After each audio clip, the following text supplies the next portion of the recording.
Good evening and welcome back. Tonight, we're beginning a journey across the United States, not through its highways and cities, but through its oldest stories.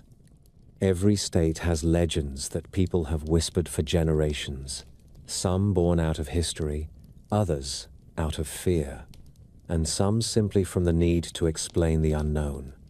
In this first part, we'll visit tales like the Witch of Gadsden in Alabama, the Wendigo of Minnesota, the Goatman of Maryland, and the Bell Witch of Tennessee.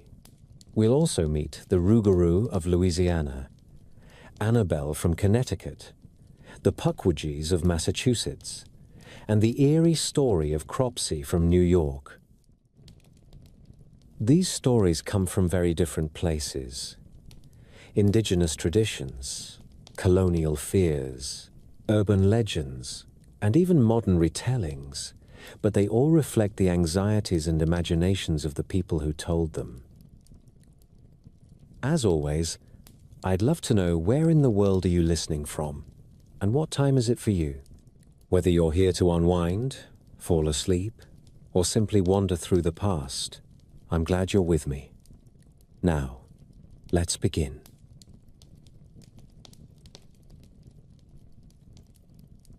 Gadsden sits along a handsome bend of the Coosa River in Etowah County, where pine woods and low hills close in on a patchwork of ponds and farm lots. Out along Hines Road, a quiet back road in the trees west of town, locals place one of Alabama's most persistent roadside legends. People in Gadsden do not speak of a named sorcerer or a historical trial. They talk instead about a figure known simply as the Witch in the Woods, and about a low shack by a pond where strange things once happened. The details repeat with the reliability of a church bell, a solitary woman who kept to herself, a pond that took on a reputation of ill luck, a great black dog with eyes that shone like coals pacing the tree line, night drivers who turned onto Hines Road and felt their headlights catch a long dress moving between the pines. By the time these stories reached print in the late 20th century, older residents were already saying they had heard them from parents and grandparents, which puts the legend's circulation at least back to the 1930s and 1940s, the era when rural Etowah County still ran on mill wages, truck gardens, and oral news. The legend grows out of a regional grammar of belief as much as from any single event. Witch tales are common in the upland south and in the Appalachian foothills. They tend to gather around the same social facts: a reclusive widow, a cabin that ages into disrepair, a patch of timber where children are told not to wander. Southern speech gives the story its vocabulary. People say hag and haint and talk about a holler where you do not tarry after dark.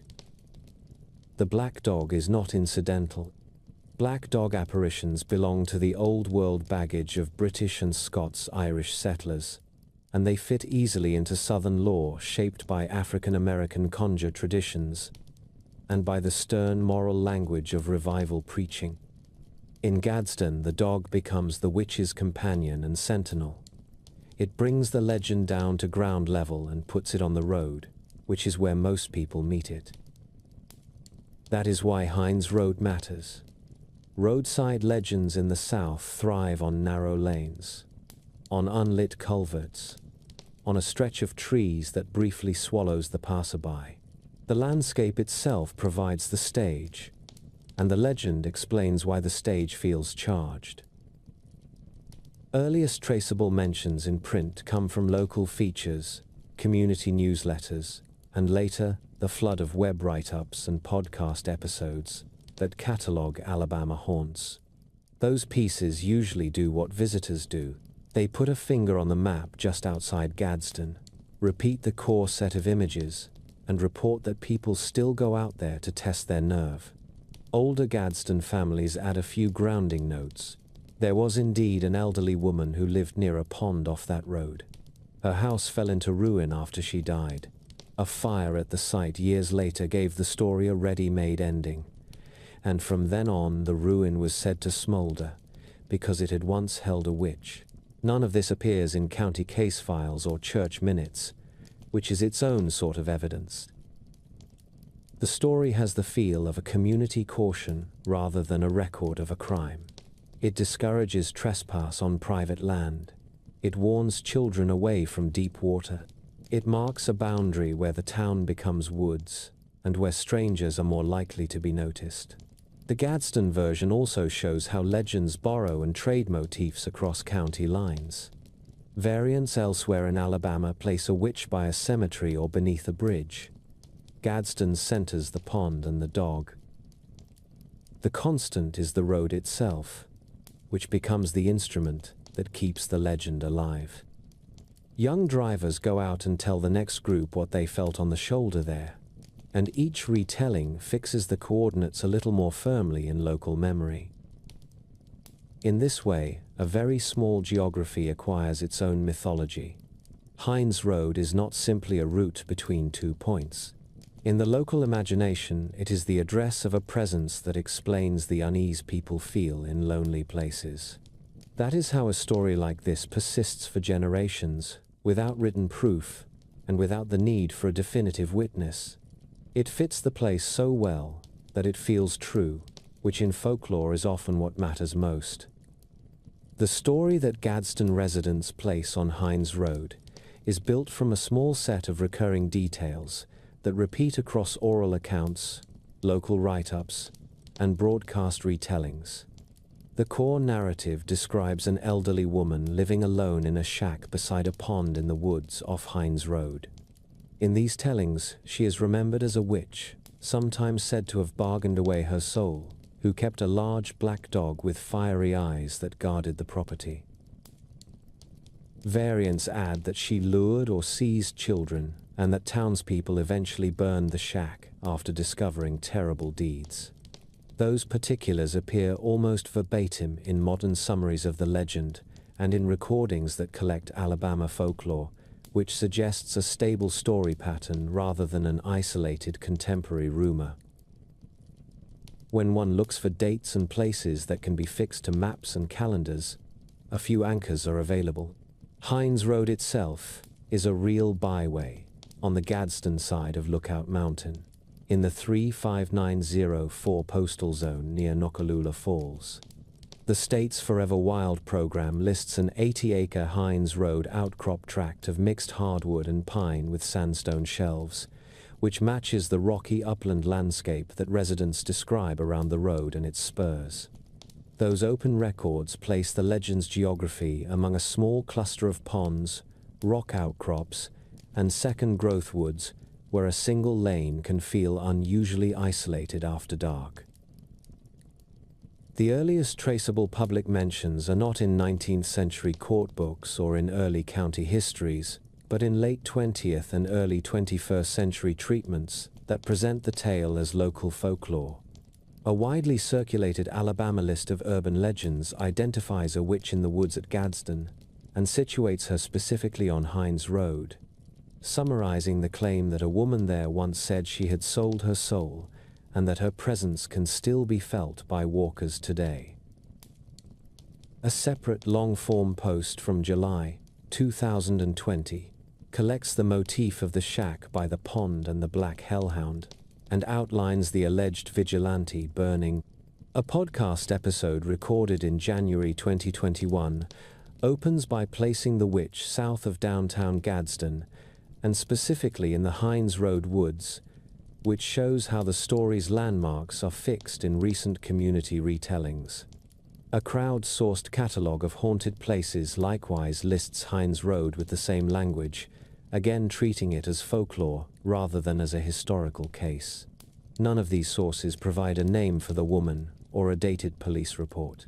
They do confirm that by the early 2000s the legend had settled into a consistent form and into a consistent location that local audiences would recognize. As for institutional traces, there are no published Etowah County homicide files or missing child cases that can be directly tied to a suspect at a pond on Hines Road, and there are no docketed arson cases that match the vigilante burning that modern storytellers describe. The absence is itself notable. Where courthouse records and historical newspapers often preserve even small property crimes, the Hines Road narrative lives almost entirely in oral circulation and in secondary collections that gather folk material. Contemporary mentions come from community discussion threads, small podcasts, and blog posts, rather than from contemporaneous reporting. That pattern is consistent with what folklorists call a roadside legend, a narrative that attaches to a short stretch of landscape and is transmitted by experience seekers who drive out to the place and tell others what they saw or felt. Eyewitness claims cluster around a few behaviors that repeat over decades. Motorists report a large, dark canine shape, pursuing a car along the shoulder or pacing a tree line near a culvert. Walkers speak of a woman in an old-fashioned dress glimpsed between pines and moving toward a pond. Some recount a burned foundation or a clearing said to be the site of the shack. In recent years, amateur investigators have posted nighttime video drives on the road and social posts that recount being run off by a local resident, a reminder that trespass and privacy concerns accompany any modern legend trip. Such reports are anecdotal and lack date-stamped corroboration beyond a video clip or a post, but their consistency helps explain why the story survives among Gadsden families. The earliest published phrasing that ties all of these elements together into a single account appears in the 2010s in online roundups and community podcasts. The elements are repetitive for a reason. They are the same set of cues that have marked the site in local conversation at least since the late 20th century, by the testimony of older residents who locate the story on Hines Road rather than anywhere else in Etowah County. In sum, the case file is a file of motifs and places rather than of persons and charges.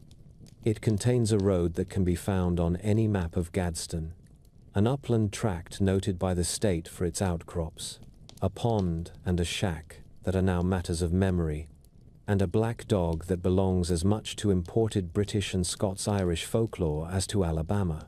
What it does not contain is a verifiable name, a court term, a coroner's report, or a dated newspaper item, all of which supports the conclusion that this is a durable community legend that uses a real geography to tell a cautionary story about isolation, trespass, and deep water, rather than a record of a documented crime.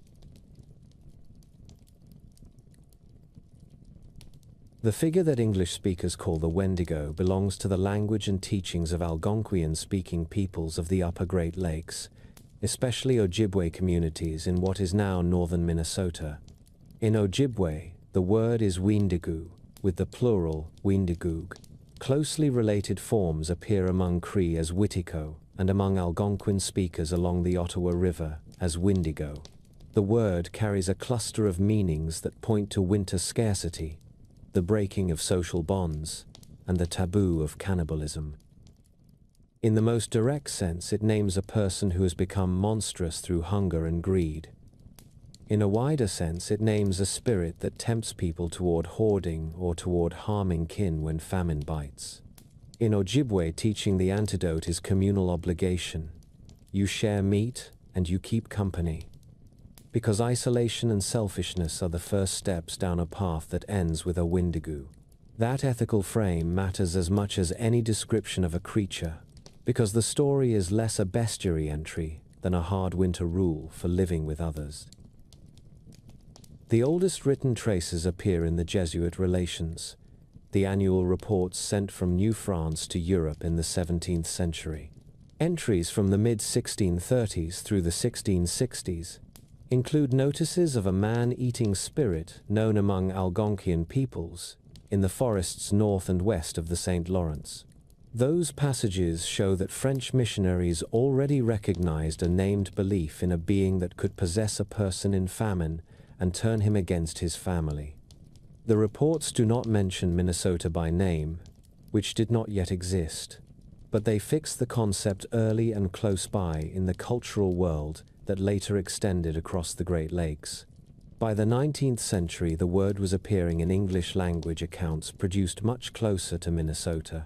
George Copway, an Ojibwe writer and Methodist minister, published traditional histories and teachings in the 1850s. William Warren, born at La Pointe on Lake Superior to an Ojibwe mother and a Yankee father, compiled the history of the Ojibways in 1885 and included references to Wendigo beliefs as known to families who ranged around Sandy Lake, Fond du Lac, and Leech Lake.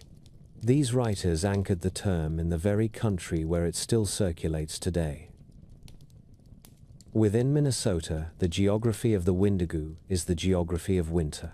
It belongs to the conifer forests and frozen lakes from Grand Portage and the boundary waters southwest through Bois Forte and Vermilion, across Leech Lake and Red Lake, and down to White Earth and Mille Lacs. In this belt, the signal threats for much of the historical period were deep, cold, and food shortage. Fur trade posts at Fond du Lac near present-day Duluth and at Sandy Lake recorded thin years when fish weirs failed and game ran lean. Elders taught that the Wendigo is most likely to appear when people are stranded, when tempers fray in a snowbound lodge, or when a hoarder keeps food from neighbors. The creature is described with stark economy, gaunt and ash-colored, eyes that shine with a cold light, a body that is more human than animal, because the true horror is not otherworldly.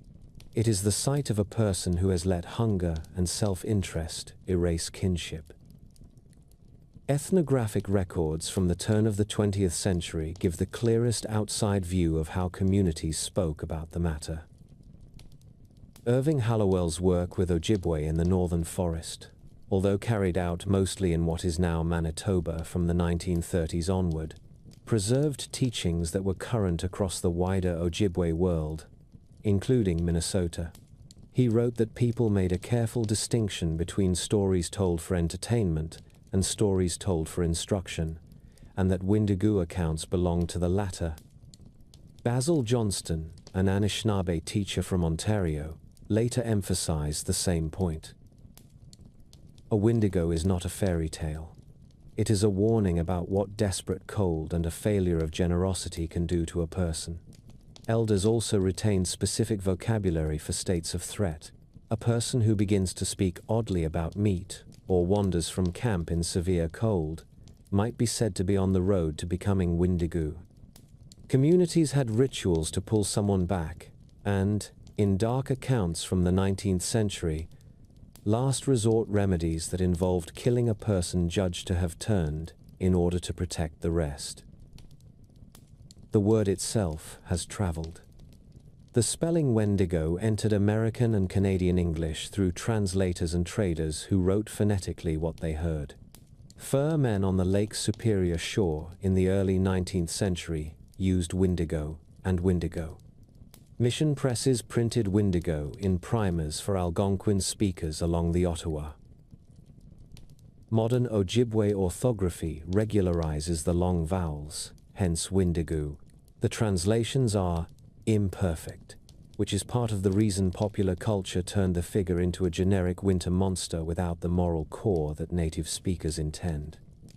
In English retellings, the creature often sprouts antlers that have nothing to do with Ojibwe sources.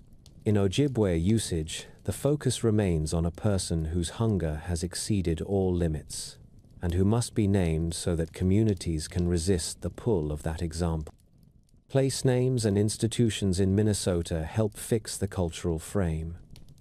Oral historians working through the Minnesota Historical Society collected Wendigo references from Leech Lake and White Earth in the 20th century. Tribal colleges in the state teach classes that cover traditional stories as ethical teachings, not entertainment.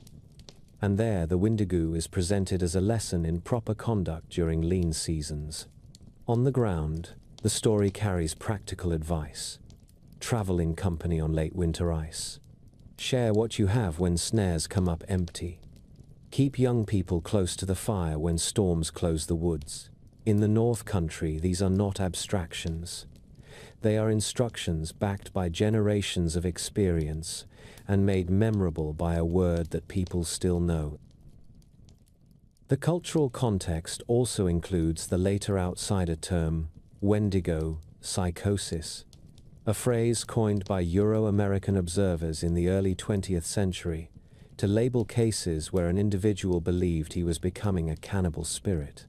That label belongs to psychiatry rather than to Ojibwe teaching, and many indigenous scholars consider it misleading or simply wrong. What communities in Minnesota have preserved is an older, more grounded instruction. They remember that hunger and isolation can corrupt judgment, and they name that danger in a way that binds people to each other. The landscape gives the lesson urgency. A January night at Red Lake or on the Gunflint Trail can silence a camp and press on a person in a way that only those who have wintered there can easily imagine. The Wyendigoo belongs to that place and that season. It is the word that stands between a harsh environment and the habits that let a community survive it. The earliest written notices of what later English speakers called the Wendigo appear in the Jesuit Relations for the year 1661, which include a French passage reporting that northern peoples spoke of a malady that combined derangements of the mind with an insatiable hunger for human flesh, likening the afflicted to true werewolves. The account places the report at the entry to a lake in the Saguenay region and identifies the phenomenon as something already known among the nations to the north. That short text gives the first durable anchor for the belief in European records and establishes a moral and medical framing rather than a bestiary description. It is useful because it predates modern popular culture and comes from observers who were listening to Algonquian speakers only a few days' travel from the Great Lakes world that later included Minnesota.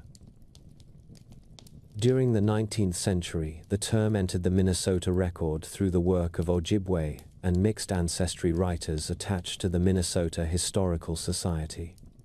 William W. Warren, born at La Pointe on Lake Superior and raised among families who ranged Sandy Lake, Fond du Lac, and Leech Lake, compiled his History of the Ojibwe, People from Oral Statements, and presented it to the Society in St. Paul in 1885.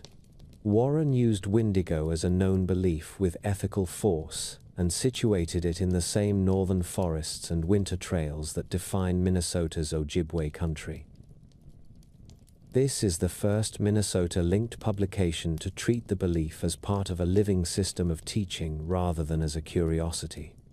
The geography that Warren knew is the same map on which the modern reservations stand, including Bois Forte, Fond du Lac, Grand Portage, Leech Lake, Mille Lacs, White Earth, and Red Lake, which fixes the cultural setting of the stories in Minnesota today. Ethnographic writing in the 20th century created a more technical file of observations. A. Irving Hallowell's work with Ojibwe people in the subarctic during the 1930s and 1940s recorded that Wendigo accounts were not campfire tales, but instruction about conduct in famine and cold.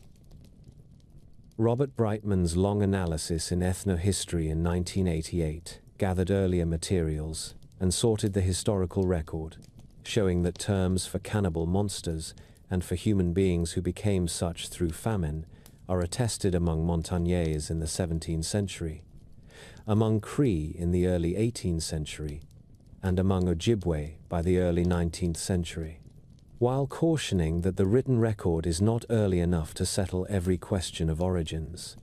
This strand of scholarship matters for Minnesota because it documents how people in a closely related Ojibwe world talked about moral danger and survival, which is precisely the context of the northern half of the state. The case literature also contains a small number of criminal matters from the Canadian West that shaped outsider understanding of the belief in the late 19th and early 20th centuries. In December 1879, the Cree hunter known as Swift Runner was hanged at Fort Saskatchewan after confessing to killing and eating members of his family during the previous winter. Contemporary officials and later writers connected his actions to a belief in a possessing cannibal spirit. In 1906 and 1907, the Northwest Mounted Police arrested the OG Cree leader Jack Fiddler and his brother Joseph near Sandy Lake for killing a woman whom community members feared had become a Wendigo, a case that ended with Jack Fiddler's suicide before trial and with a conviction for his brother. These incidents did not occur in Minnesota, yet they set the frame for how newspapers and later popular writers discussed Wendigo belief across the wider Ojibwe and Cree world that includes northern Minnesota. Within Minnesota itself, the links are geographic and documentary rather than sensational. Warren's compilation places Wendigo teachings among communities that moved seasonally between the Lake Superior shore and the interior lakes, and the state's own historical resources map that world onto present reservations from Grand Portage and Bois Forte to Leech Lake, Red Lake, and White Earth. The environmental record confirms why the teaching took hold. Winter scarcity and dangerous travel were recurrent facts, and events such as the Sandy Lake tragedy of 1850, when hundreds of Ojibwe people died as a result of forced relocation and failed rations, belong to a longer story about hunger and survival in this region. In such a setting, the word Wendigo is not a monster label. It is a name for the breaking of obligations when cold, isolation, and want press hardest.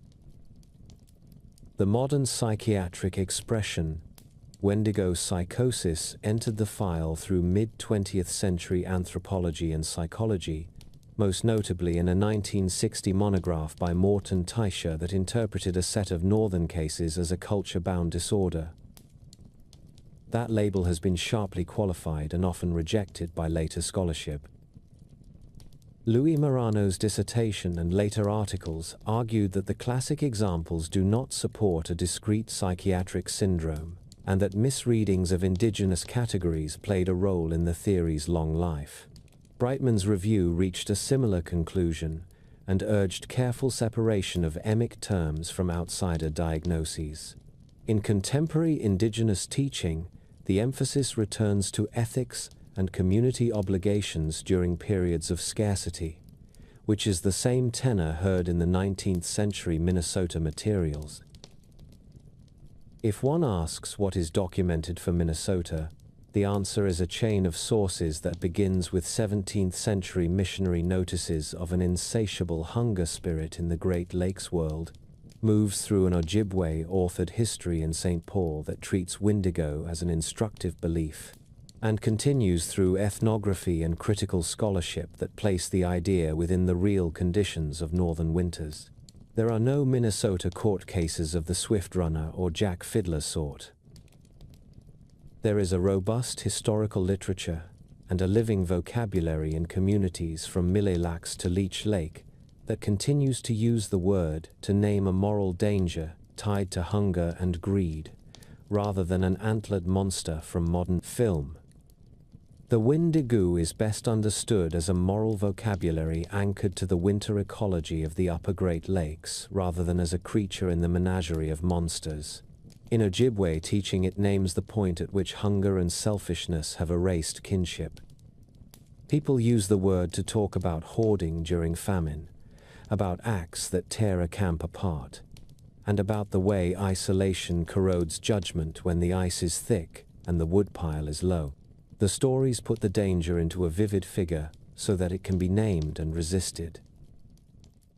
A person who is on that path can be brought back by relatives who see the signs, which is why the accounts stress watchfulness and shared responsibility. The geography matters here. In the long winters around Leech Lake, Red Lake, and Bois Forte, the line between hardship and catastrophe could be very thin. The Wendigo makes that line visible in a way that is both practical and ethical. It is a lesson about keeping the fire going, keeping company, and keeping obligations, and it belongs to the same world of guidance as travel protocols, food sharing rules, and seasonal ceremonies. Outsider explanations have largely followed two tracks. The first is a speculative psychiatric label that grew in the mid-20th century under the name Wendigo psychosis. That term gathered a small set of northern cases in which a person claimed to feel a compulsion to consume human flesh and tried to fit them into a discrete disorder. Later researchers and many indigenous scholars have treated that label as a poor fit. The record is thin, the cases are not consistent, and the phrase itself confuses a community ethic with a clinical category. The second track is a reliance on a few criminal events from the Canadian West that were read as Wendigo killings. Those incidents affected newspaper coverage and later popular writing, and they drifted back into how outsiders pictured the belief across Ojibwe and Cree country, Minnesota included. What they do not do is define the meaning of the word in Ojibwe communities. In Minnesota, where the surviving record in English runs through the work of Ojibwe writers and through ethnography that stresses teaching, the emphasis remains on social duty in winter rather than on aberrant psychology. Modern entertainment has done the most to move the Wendigo away from its original frame and into a stock image of a forest horror. Early 20th century fiction introduced a Wendigo to readers far from the Great Lakes and set a tone that later novels and films adopted. By the late 20th century, video games and television began to attach antlers and a cadaverous deer face to the name, a choice that sits at odds with Ojibwe descriptions that keep the figure human because the terror is a human failing. The result is that many Americans now know a version of the word that has shed its moral weight and that projects a set of visual fantasies onto an indigenous teaching. Communities in Minnesota and elsewhere have responded by explaining that the stories are not simply scary campfire fare. Some tribal educators ask that the figure not be used as a mascot or as a Halloween prop. Others take the opportunity to correct the record in classrooms and museums, setting side by side the pop culture trope and the teachings that center on sharing and restraint during hard winters. There is also a strand of contemporary indigenous commentary that uses the word, often in its older Wetiko spelling, as a critique of greed on a cultural scale. Writers have applied it to the appetite that consumes land and water for profit at the expense of future generations. In that usage, the figure returns to the ethical role it held in the North Woods, but with the circle widened from one lodge to a society. In Minnesota, where language programs and tribal colleges foreground traditional teachings, the story appears in that larger conversation. It comes up in talks about food sovereignty, about how to help young people weather isolation and addiction, and about the value of reciprocity in a place where winter still tests communities. Many elders also repeat an old protocol concerning the right time and place to tell certain stories. Some teachings are meant for the cold months only. That reminder is not a superstition. It is part of a careful system that keeps stories linked to season and to the needs of the people who hear them. Popular culture continues to harvest the name for horror scripts and cryptid lists, and a small commerce in themed products uses it as a brand for breweries, haunted attractions, and novelty tourism. Minnesota's public face tends to be more restrained. Museums and state historical programs that address indigenous life in the North present the word as cultural knowledge rather than as entertainment. Tribal communities are the primary stewards of the story, and they keep the focus on what the word does for people, which is to hold a mirror to the worst impulses that come with cold, scarcity, and fear. That is a legacy both durable and useful. The Wendigo is not principally about a monster in the trees. It is about what can happen to a person and a community when need and greed outweigh duty, and about the habits that keep that from happening in the first place.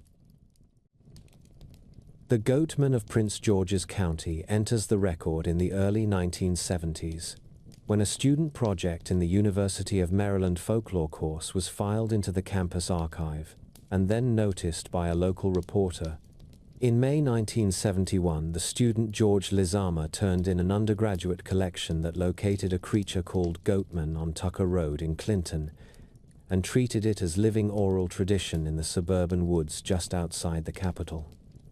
That paper joined a growing set of student field reports from the 1960s and 1970s that the university still preserves as a Maryland folklore collection. It is the first dated document to gather the tale as local belief rather than rumor, and it fixes the earliest campus address for the legend within the county. 2 weeks before Halloween in 1971, the Bowie-based Prince George's County News gave the legend its first press circulation. Reporter Karen Hosler published a feature that drew on the university archive and placed the story not in Clinton but along Fletchertown Road in Bowie, a narrow wooded route that teenagers already used as a test of nerve. Hosler followed with a second story on the 10th of November that linked a decapitated dog found near Fletchertown Road to a wave of creature talk then sweeping the neighborhoods. A third piece before Thanksgiving remarked on pranksters and thrill seekers on the same road. The sequence matters because it shows how a campus archive entry became a community talking point and how a specific landscape in Bowie became the standard backdrop for later tellings. The story widened to a regional audience at the end of that month, when the Washington Post ran a feature on the 30th of November that described a legendary figure haunting remote woods in Prince George's County and quoted local police about the steady calls they were receiving. From that point, the geography hardened into a small set of sites that still appear in guides and interviews. Fletchertown Road in Bowie, Governor Bridge Road on the Anne Arundel line, Lotsford Road, and a one-lane bridge that drew legend trippers. Tucker Road in Clinton, the site preserved in the original student paper. These were ordinary country to suburban corridors in a county that was transforming rapidly with tract housing and shopping centers in the 1960s and 1970s, and they offered privacy to parked cars and to anxious imaginations. A second strand of context was the rumor that the creature had escaped from or been created at the Beltsville Agricultural Research Center north of College Park. By the early 1970s, that federally run complex of fields and laboratories was already a convenient focus for what scholars of contemporary legend call institutional backstories. The most common version invented a staff scientist and a failed experiment, and used that to explain the presence of a half-man and half-goat in the margins of suburbia. The center itself has dismissed the notion in brisk terms. A spokesperson told a reporter that the tale was silly and noted that the facility had long since moved beyond keeping goats. The persistence of the Beltsville rumor is useful for mapping how the legend grafted modern science talk onto older country road scares.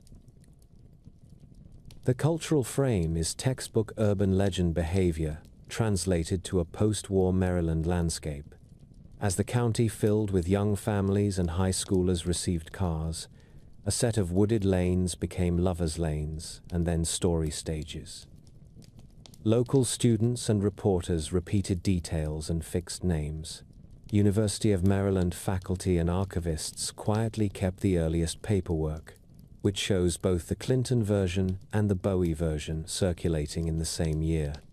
Later features and museum programs still point back to those files when they introduce the Goatman in October. The result is a regional creature with a precise paper trail that begins in May 1971 on a campus, moves to October and November 1971 in a small county newspaper, and reaches a larger audience in the Washington Post at the end of that month, all within a triangle of roads that residents of Bowie, Beltsville, and Clinton can still draw from memory. Events on the 3rd of November and the reporting that followed gave the story its most cited episode. That night, 16-year-old April Edwards and friends in Old Bowie heard strange noises behind a home off Zug Road near the Penn Central tracks and reported a large, upright figure that made a high-pitched squeal. The next morning, 2 young men searching the area found the severed head of the family dog Ginger near the tracks, with the rest of the remains nearby. Less than 2 weeks after her first feature, Hosler returned with article, "Residents fear Goatman lives. Dog found decapitated in Old Bowie." On the 30th of November, the Washington Post carried a regional summary under the headline, "A legendary figure haunts remote Prince George's woods," noting community alarms and steady calls to police. The Post also quoted a district commander who had heard there really was an old man who once lived in a shack in the woods and sometimes scared teenagers, a detail that pushes the case toward a human source rather than a monster. By the end of 1971, a small cluster of named roads became the standing map for sightings and for legend tripping.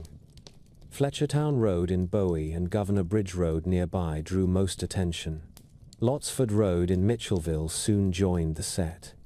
The Mitchellville variant flourished in part because the road had a separate reputation in the period as a place where homicide victims were dumped from bridges, which led the Post in 1984 to profile Lotsford as a local trail of terror.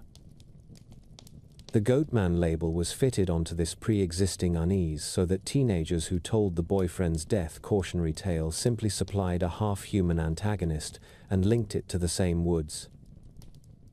The files from the Maryland Folklore Archives show how quickly this new geography overwhelmed the older Tucker Road setting from the spring student paper. The iconography and the rumors settled just as quickly. Accounts and illustrations from the early 1970s forward often gave the figure an axe and placed him on foot in the tree line along one-lane spans. Police told reporters they were fielding calls in the fall of 1971, much of it pranks and copycat mischief. Graffiti that read "Goatman Lives" appeared on fences along Fletchertown Road as the year wore on.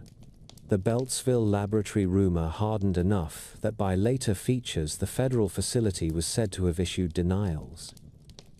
None of these items prove a creature. They do show the ordinary institutional footprint of a contemporary legend. Teenagers drive the roads after reading a story. Residents call police on prowlers and on noise. Public agencies dismiss a spectacular origin story when asked. Later investigators did what folklore work usually does. They tracked the people named in the first news wave and checked the likely explanations. Washington City paper interviewed witnesses and neighbors in the 1990s and noted the proximity of the tracks when weighing the fate of the Edwards family dog. The academic analysis by David J. Pulier traced the diffusion line from the May 1971 campus paper to the October and November county news features, to the Washington Post on the 30th of November, and then out to Bowie and Mitchellville high schools. As teenagers took to the roads to test the story. For a case file, this leaves a clear paper trail. It lists a dated student collection, 2 county newspaper stories with headlines and dates, a Washington Post feature with a date and a byline, a set of named roads, and later synthesis that connects them. What it does not list is an arrest, a coroner finding that names a culprit, or any piece of physical evidence beyond a dog killed near an active rail line. Taken as folklore rather than as zoology, the Goatman reads like a catalogue entry in the modern urban legend index. The figure of a part human and part animal menace belongs to a long European and American family of stories in which the dangerous one is neither entirely beast nor entirely man. The weapon is an axe rather than a claw, because a human opponent is more plausible on a back road. The favored terrain is a thin belt of trees between houses and fields, where headlights flicker through branches and where parked cars already make neighbors uneasy. The rumor that ties the creature to a research campus or a federal farm laboratory is a textbook institutional backstory. It offers a modern origin in a place where real science is done and taps the Cold War-era fear that technology can loosen the bonds that hold nature and human together. That is why a tale that begins as a simple roadside scare about a figure at a bridge so quickly acquired talk of experiments and a scientist who went wrong. In this county, the legend could also draft a plausible human substitute. Residents knew of drifters and hermits in those woods, and some officers said as much on the record. If a person wished to frighten teenagers off a quiet road, a mask and a stick would do the job. The Goatman is therefore less a claim about a creature and more a way to name the unease that comes with anonymous woods at the edge of fast-growing suburbs. Skeptical explanations address the two tangible pieces that drew the earliest attention. For unusual cries at night, there are foxes, owls, and deer, all of which can produce disturbing sounds that carry through trees and confuse listeners who expect a human voice. For the single decapitated dog discovered near an active rail line, investigators have long suggested the banal causes that accompany tracks. A train can kill an animal without leaving clear clues on soft ground. Scavengers can move and separate remains. The detail that a witness described a tall figure with a thin squeal is also consistent with an owl startled into flight. None of this proves what happened in any single case. It does put the strangest elements of the file into the realm of ordinary causes. What the printed record does show beyond dispute is the cycle that folklorists call ostension. A story names a place and a test. Teenagers drive the place and perform the test. Neighbors and police respond to the behavior that the story itself has set in motion. Later tellings point to the calls and the patrols as evidence that the original story was true. The legend therefore makes its own paperwork without ever needing a perpetrator to be found. The cultural impact has been persistent because the form is simple and easy to repeat. A name, a road, a warning to young couples, and a breath of the forbidden are enough to recruit each new class of high school drivers. Local school law treated it as a rite of passage. Popular media then standardized the script. Newspaper features, museum displays built around community folklore, and Halloween roundups in county weeklies all settled on the same set of roads and the same stock phrases. The Beltsville rumor became a set piece to be nodded at even in debunking articles, which helped keep it alive. By the time online discussion boards and video tours arrived, the legend no longer needed witnesses. It needed only a camera panning over trees and a caption that said the name. The same channels also carried the story outward. Other regions had their own goatmen, including a famous one near a railroad trestle in Jefferson County, Kentucky, and these tales cross-reference each other so that the motif now reads like a national type with local addresses. In Prince George's County, the legacy is a portfolio of clippings and student papers in the university archive, a handful of roads that people still mention as places to avoid at night, and an annual season in which the county retells one of its most successful homegrown stories. The Goatman remains a label that explains why a quiet strip of trees feels charged after dark. It is also a reminder that the most enduring monsters in American life are often the ones that can be played by a neighbor with a mask and a good sense of timing.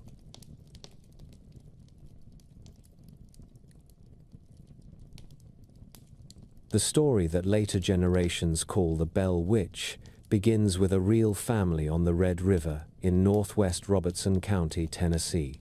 John Bell and his wife Lucy moved their children from North Carolina and settled near what is now the town of Adams in 1804, cleared fields, and built a log house on bottomland, a short walk from the river.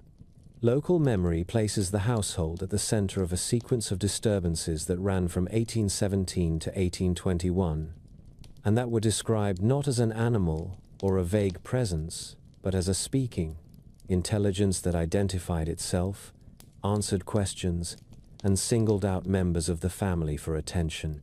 The geography matters because this was a compact neighborhood of farms, meeting houses, and ferries along the Red River and the road to Port Royal.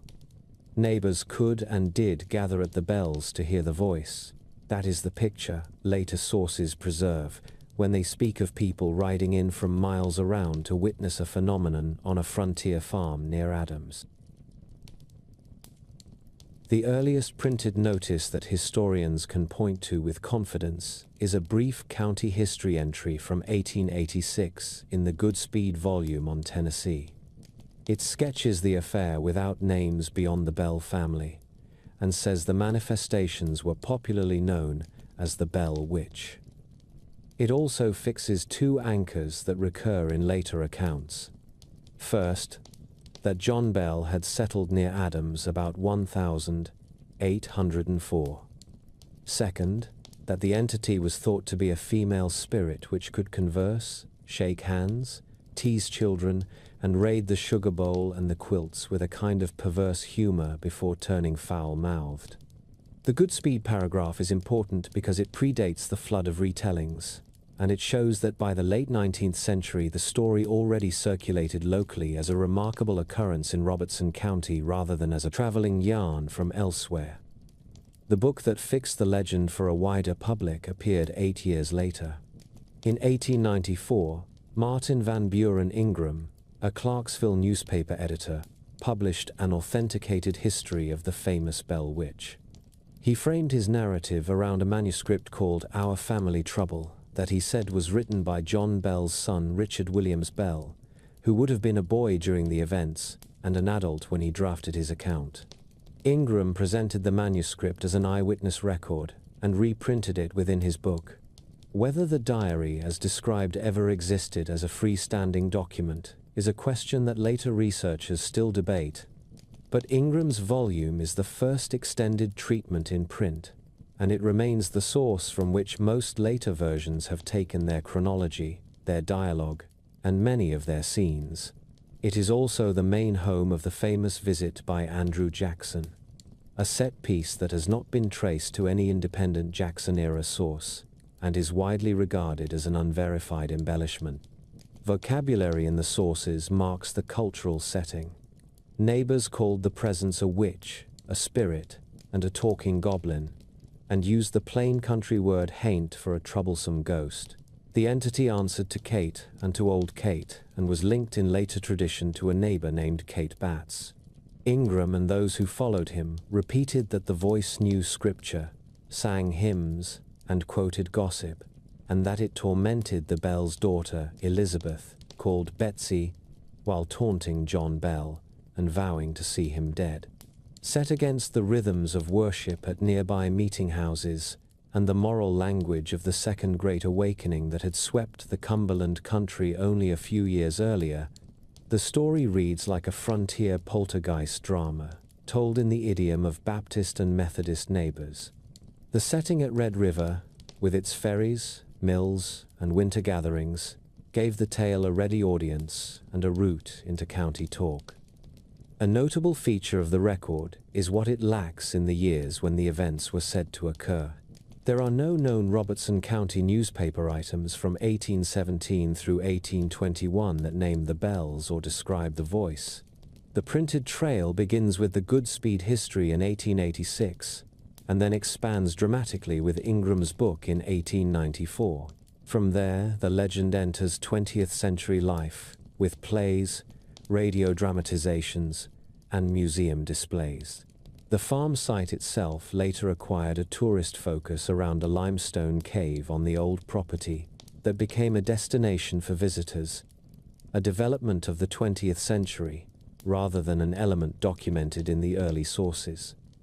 For an origins file, then, the usable points are these: a family farm near Adams in the decade after 1804, a local legend set between 1817 and 1821, a first brief printed notice in 1886 that treats the affair as a county curiosity, a full book in 1894 that supplies most of the narrative detail and includes a purported family manuscript. and a body of later tradition that added names and scenes, including the Andrew Jackson visit, that modern historians mark as unverified. The documentary record divides neatly between a brief 19th century notice and a late century book that turned a local story into a statewide emblem. In 1886, the Goodspeed County History for Robertson County printed a short summary that called the talkative presence a woman and listed the kinds of disturbances people were then recounting. It did not supply dates, affidavits, or documents, but it did show that a Bell family haunting was already an item of regional conversation. The long narrative most people know descends from Martin V. Ingram's 1894 volume, which printed the section titled Our Family Trouble and attributed it to John Bell's son Richard. That manuscript has never surfaced independently, which is why historians treat Ingram's book as a shaping source rather than a contemporary record. A useful counterweight is an earlier newspaper reprint from the 7th of February, 1856 in the Green Mountain Freeman of Montpelier, which carried the Tennessee Ghost and credited an earlier Saturday Evening Post item. That piece named Mr. Bell, his daughter Betsy, and Joshua Gardner, and even offered a skeptical gloss that the marvel might be ventriloquism, which shows the legend circulating well before Ingram and already accompanied by natural explanations. Only a few institutional waypoints anchor the chronology.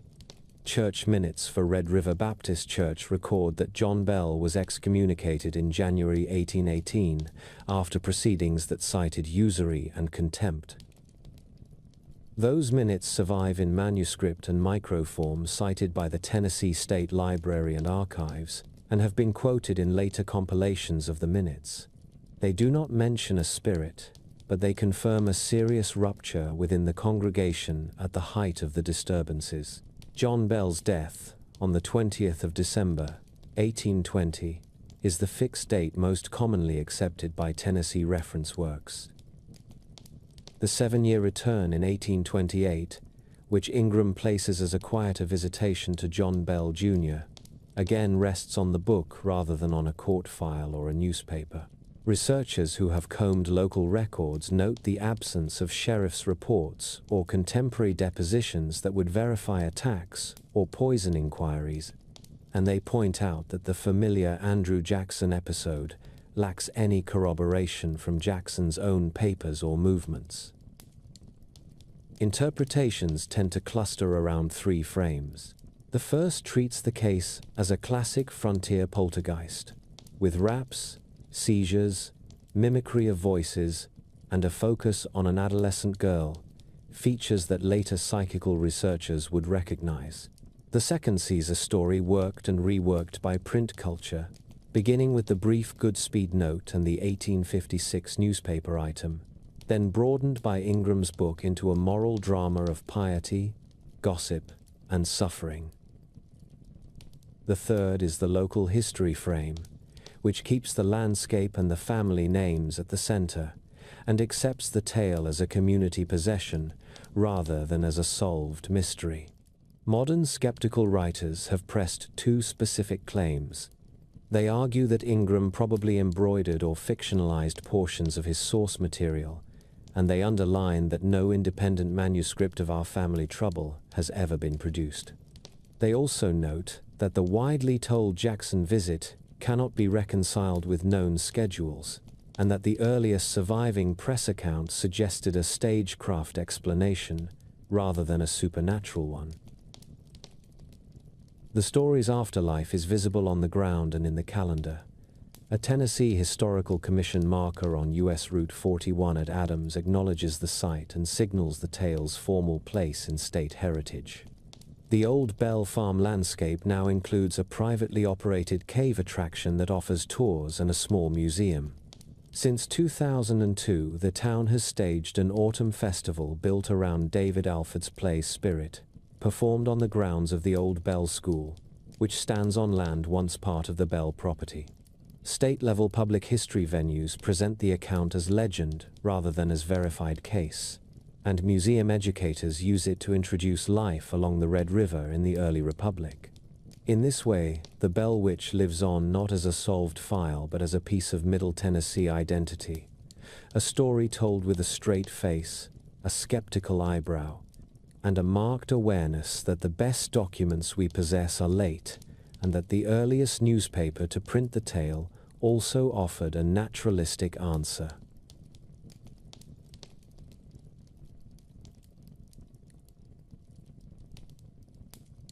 In South Louisiana, the figure most often named when people talk about a shapeshifter in the swamps is the Rougarou.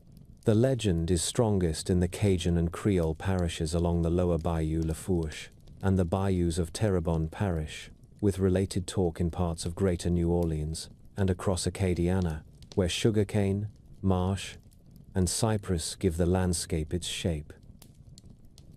Contemporary reference works that survey Louisiana folklore identify the Rougarou as a widely recognized figure among Cajun and Houma communities, and place the core of the tradition in Lafourche and Terrebonne, where many residents grew up hearing it from parents and grandparents. The vocabulary tells a clear story about origins. Rougarou is a Louisiana pronunciation of the French term loup-garou, a compound that literally means a wolfman. Linguists who work on Louisiana French describe how the liquid sounds in loup-garou can trade places in speech over time, a process visible in other local words, and one reason the creature is rarely described as a true wolf in a state where wolves have long been scarce. Both forms appear in Louisiana French today. A Cajun French glossary maintained at Louisiana State University lists loup-garou as the head word and gives rougarou as a regional variant, noting that garou creatures in general are part of southeastern Louisiana legend. The glossary entry is useful because it records the term in a controlled academic setting and captures how local speakers themselves mark the word. Printed sources in Louisiana begin to catch pieces of the tradition in the late 19th century, when folklorists and writers started recording speech and stories in New Orleans and in the river and bayou parishes. Alcée Fortier's Louisiana Folktales appeared in 1895 and is an early example of systematic collecting from French-speaking storytellers in St. James Parish and New Orleans. It demonstrates that collectors were documenting French and Creole oral narrative in Louisiana by the end of the century, and provides the linguistic and cultural setting in which Rougarou talk was already circulating. Modern survey essays on Louisiana folktales direct readers to Fortier and to later field collections that establish the breadth of French oral tradition in the state, even while noting that fully developed Rougarou narratives are surprisingly scarce in archives compared with the creature's everyday fame. The moral frame that most Louisianans attach to the creature is Catholic. In local teaching, the Rougarou appears as a shape-shifting penitent and as a reminder to keep religious obligations.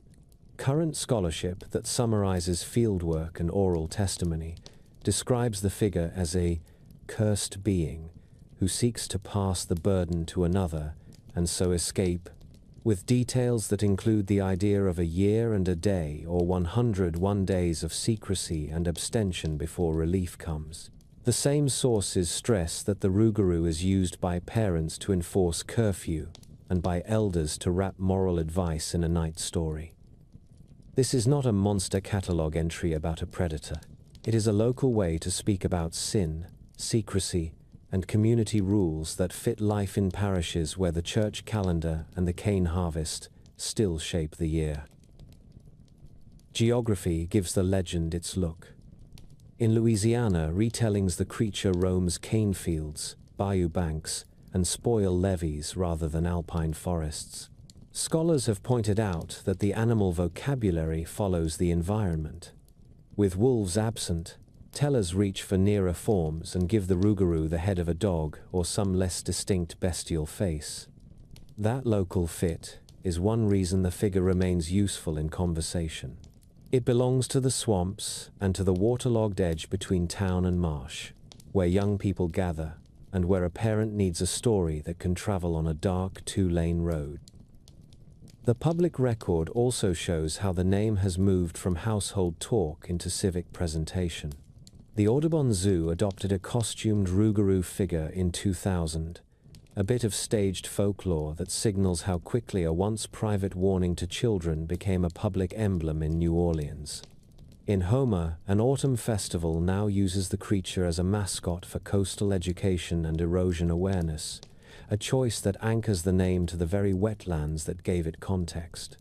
Both cases make visible what field workers hear in kitchens and on porches, that the rougarou is a cultural touchstone as much as a story about a night encounter. As a matter of earliest traceable notice in print, Louisiana researchers point to the period from the 1882nd to the 1892nd, when writers such as Fortier and Lafcadio Hearn were documenting Creole and Cajun speech in and around New Orleans and the river parishes. Those collections show that French Louisiana storytelling and proverb lore were being fixed on paper, and that terms from the same word family as rougarou were part of the documented language landscape, even if complete rougarou episodes are thin in the surviving files.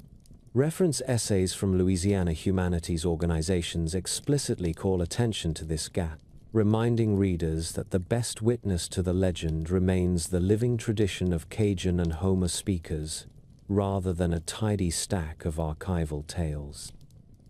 If you look for the creature in written sources, the trail begins not with the newer spelling but with its French ancestor. In New Orleans, on the 11th of August, 1894, Alcée Fortier signed a preface to his Louisiana Folktales, a volume issued the following year by the American Folklore Society that gathered oral narratives in Creole and provided English translations. Although the book is mostly animal tales and wonder tales, it documents the milieu in which loup-garou beliefs circulated among French-speaking communities in the state, and it fixed that cultural world to a precise date and place in print. Fortier's preface and publication details are explicit, and the book stands as the earliest sustained folkloric collection from Louisiana that later writers mine when they discuss belief in shape changes in the region. By the middle of the 20th century, the belief moved from scattered mentions in scholarship to full-scale vernacular documentation. In 1945, the Louisiana Writers Project issued Gumbo Ya Ya in Boston, a thick compendium of stories and customs gathered under the Works Progress Administration. The book includes sections on Bayou boogeymen and clearly shows that loup-garou talk was part of everyday narrative life in South Louisiana at the close of the New Deal era. It is a printed landmark because it ties the motif to a named place and a publication date that researchers can verify in libraries and state collections. State folklife fieldwork in the late 20th century adds named narrators and precise localities. The Louisiana Division of the Arts created its folklife program in 1977, and by the 1992nd had organized collecting projects and a book, Swapping Stories. Folktales from Louisiana appeared in 1997 from the University Press of Mississippi as a program project and was paired with lesson plans and online excerpts. Among the online texts are first-person accounts labeled by place, including Glenn Pitre of Lockport, recounting a loup-garou memory from Bayou Lafourche country, and another recording about an oyster-culling loup-garou on the coast. These items supply the case file with speakers, story types, and the geography of Lafourche and Terrebonne that scholars regularly note. Language evidence shows how the spelling we use today took root in Cajun French speech and in print. Louisiana State University maintains a Cajun French to English glossary that lists rougarou as a masculine noun, glossed simply as werewolf, and notes the older variant loup-garou.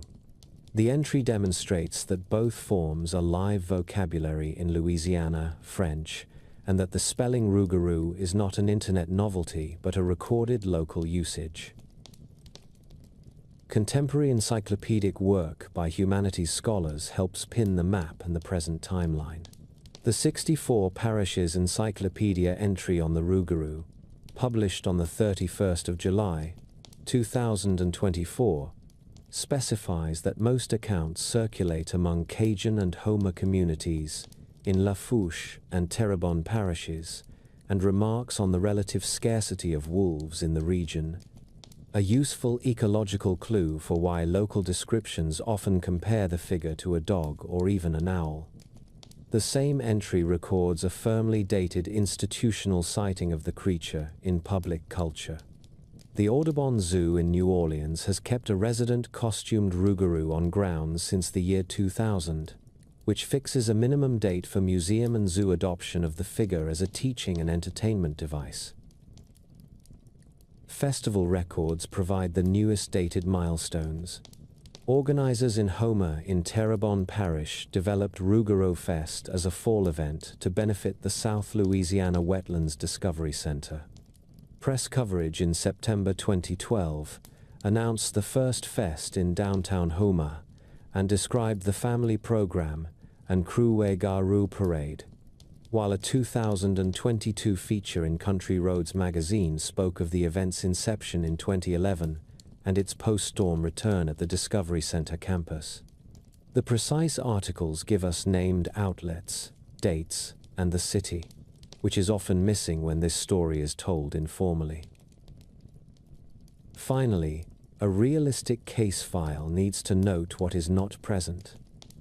There are no police reports or court files that treat the rougarou as a matter of public safety. The paper trail belongs to folklore collections, language documentation, state cultural agencies, museums and zoos, and local festival organizations. That pattern matches what field workers have observed. The 64 parishes entry notes the scarcity of formal archival examples and even the loss of a private corpus once assembled by a collector, which explains why researchers rely so heavily on identified narrators, place stamped recordings, and language glossaries when they reconstruct the record. Viewed in context, the rougarou is less a beast report than a compact system of teaching carried in family talk. In Cajun and Houma parishes, elders explain the figure as a person bound by a curse who seeks to pass the burden on, and they fix the rules to a calendar shaped by the church. Children are told that vows must be kept through Lent, or the face in the mirror may not remain your own. Adults speak of secrecy periods and obligations of silence that test self-control. The lesson is direct. Keep faith with the community, keep curfew, and keep company on the road home from the bayou at night. The setting makes this language persuasive. Fields of cane and miles of marsh put long, dark spaces between houses, and a name that can travel across a levee in a single word is an efficient tool for parents.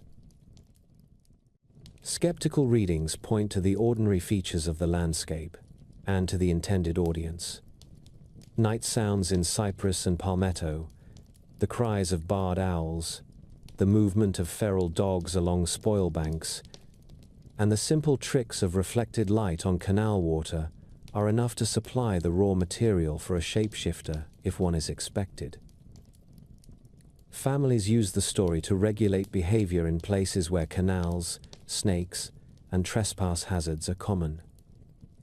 When curfews are framed as protections against a rougarou encounter, the rule is more likely to stick.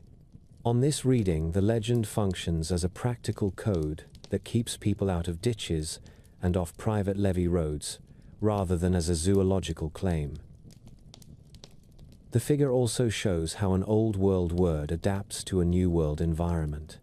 French loup-garou traveled with settlers and traders, then shed the wolf that Louisiana no longer had, and took on the shape of a large dog or an unnamed creature that belongs to swamps and canebrakes.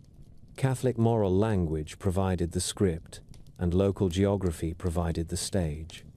The result is a being that is recognizably French in name and decidedly Louisiana in role. That mix is common across South Louisiana traditions, in which imported words are reworked to fit the coast, the river road, and the bayou. Modern media changed reach more than meaning. The name appears in school programs, museum signage, and festival banners where it stands for a living French Louisiana culture and for the wetlands where that culture took root. It serves as a mascot for coastal education and as a shorthand for a body of stories that revolve around duty, secrecy, and restraint.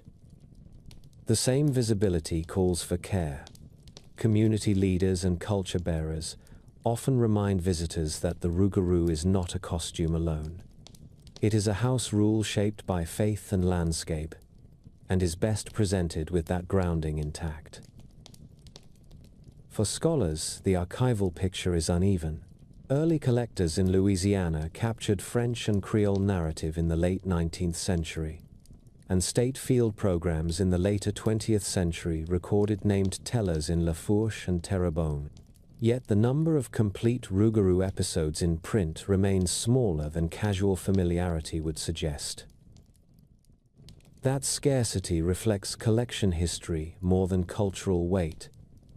Much of the transmission happened in kitchens after supper and on porches where stories were not taken down in notebooks. When the tale moved into festivals and classrooms, it did so with the blessing of families who had always known it. The key traits that academics point to remain consistent across sources: a shapeshifter with a human past, a moral test framed by the church year, a landscape where a short walk in the dark can feel very long. In current life, the legend continues to do quiet work. Parents reach for it when a child lingers near a canal after dusk. Older relatives use it to talk about promises kept through Lent. Artists and teachers use it to connect language classes and local history to a story students already half know. For visitors, it offers a way to remember that South Louisiana is a cultural region first and a backdrop for thrill-seeking second. The creature survives because it helps people navigate a place that is beautiful, practical, and sometimes dangerous.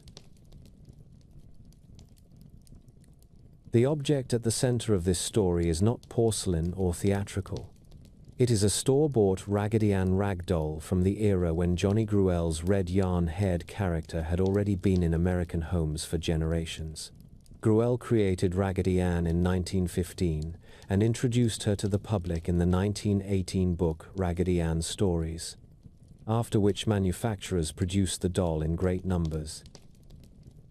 That history matters because the Annabelle case begins with an ordinary, mass-market toy that would have been easy for a parent to purchase in Connecticut in 1970, and easy for a nursing student to keep on a bed in a rented apartment.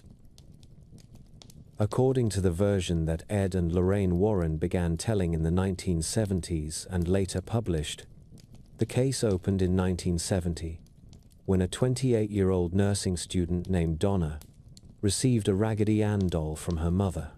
Donna and her roommate soon reported that the doll moved positions, appeared in other rooms, and seemed to leave short notes on parchment. A medium who was consulted said that the presence identified itself as a child named Annabelle Higgins. When the Warrens took up the case, they argued that the activity was not the ghost of a child, but what they called an inhuman spirit.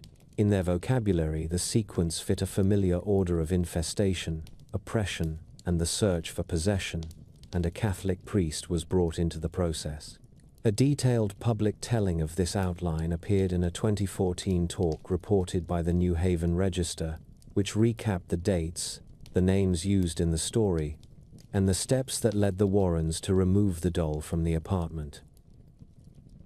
The earliest extended printed account that puts the episode into a book is Gerald Brittle's The Demonologist, issued by Prentice Hall in 1980, which presented the Warrens' case files in narrative form and included a chapter on Annabelle.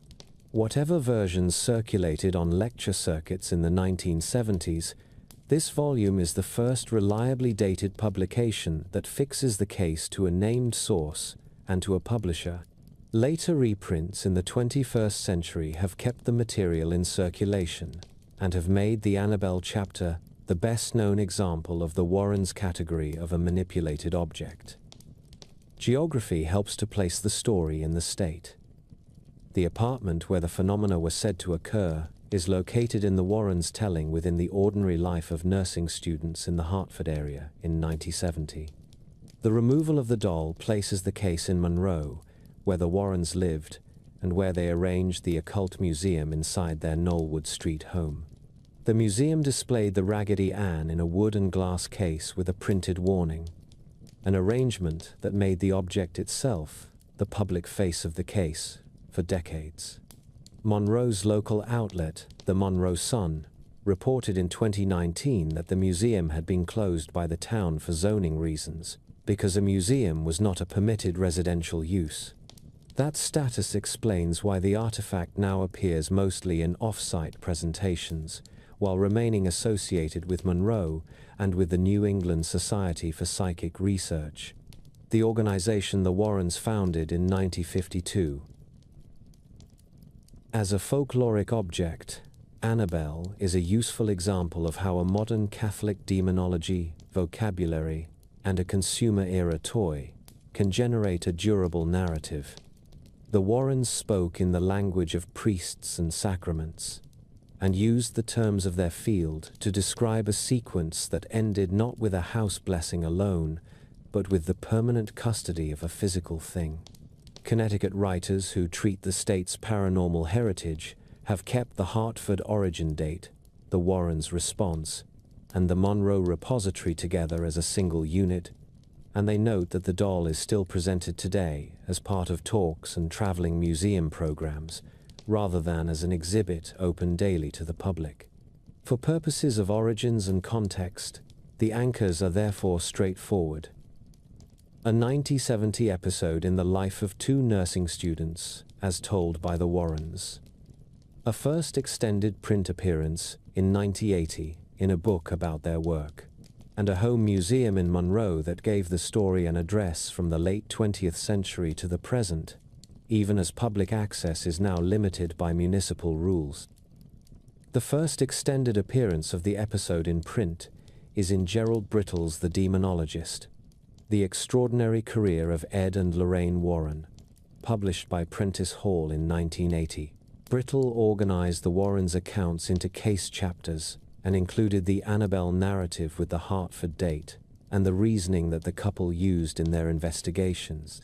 For researchers, this book is the earliest dated, publisher-backed source that preserves the case details at length, which is why later summaries and film publicity return to it when they lay out the sequence that moves from a gift in 1970 to a removed object in the custody of the Warrens. From that point, the object acquires a fixed public address in Connecticut. The Warrens housed the doll in a glass-front cabinet inside their private occult museum at the family home on Knollwood Street in Monroe and used it for talks and tours. In October 2019, the local outlet, the Monroe Sun, reported that the museum had been closed by order of zoning officials because a museum was not a permitted use in a residential neighborhood, a determination echoed by statements from the police chief about traffic and parking on the narrow street. That article is the clearest contemporary account of the closure and explains why, since 2019, the doll has not been available for walk-in viewing at the house, even as it remains under the control of the Warren family through their organization. Public exhibition has continued through traveling programs, rather than through daily visitation in Monroe. The New England Society for Psychic Research and the Warren family have taken the doll to periodic events, a practice documented both by mainstream features and by the organization's own notices. On May 1, 2025, the Houston Chronicle documented the doll's appearance at a San Antonio program at Victoria's Black Swan Inn, part of a tour that brought selected museum items to regional audiences. The organization's social posts likewise advertise occasional limited engagements, for example, a main appearance announced on the official NESPA page. These items are useful to the case file because they provide dates, cities, and venues, and show how the artifact circulates under custodial control, while the home museum remains closed.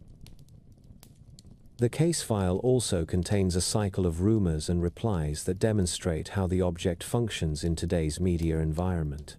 On the 14th of August, 2020, social media posts claimed that the doll had escaped its cabinet in Monroe. Fact-checking by Snopes the same week traced the claim to online confusion and rated it false. In May 2025, a new round of speculation circulated that the doll had gone missing in transit. Hearst's CT Insider reported on May 27 that the organization publicly rebutted the rumor, posted video showing the doll in its case, and confirmed that the museum in Monroe is closed to casual visitors. The article also noted the group's ongoing tour activity in that season. These entries show a pattern. Viral claims appear online, and the organization and local media answer with location and status updates. There are recent institutional developments that speak to custody and future access. In August 2025, Hearst reported that comedian Matt Rife and YouTuber Elton Castee purchased the Warren House and Museum property for $1 million through a company formed for that purpose, while the artifacts remain owned by Tony and Judy Spera and are placed with the buyers under a legal guardianship arrangement. The same reporting and a detailed interview with the Monroe Sun stated that zoning still prohibits a museum use at the residence, and that the parties intend to pursue an off-site venue in Monroe where the collection could be exhibited to the public with proper approvals. In parallel, a Hearst feature announced a film studio-backed replica of the museum for a short run in London tied to a new Conjuring release, which underscores how the Annabelle object now lives in a space where museum practice, local regulation, and a film franchise meet. Set against these dated notices is the question of primary documentation outside the Warrens' own publications and presentations. There is no police report in the public record that treats the doll as evidence in a crime. There is no contemporaneous hospital or parish document released to the press that independently verifies the claimed events in 1970. What the file does contain is a clear timeline of public claims and institutional actions. A narrative placed by the Warrens in 1970 and published at length in 1980.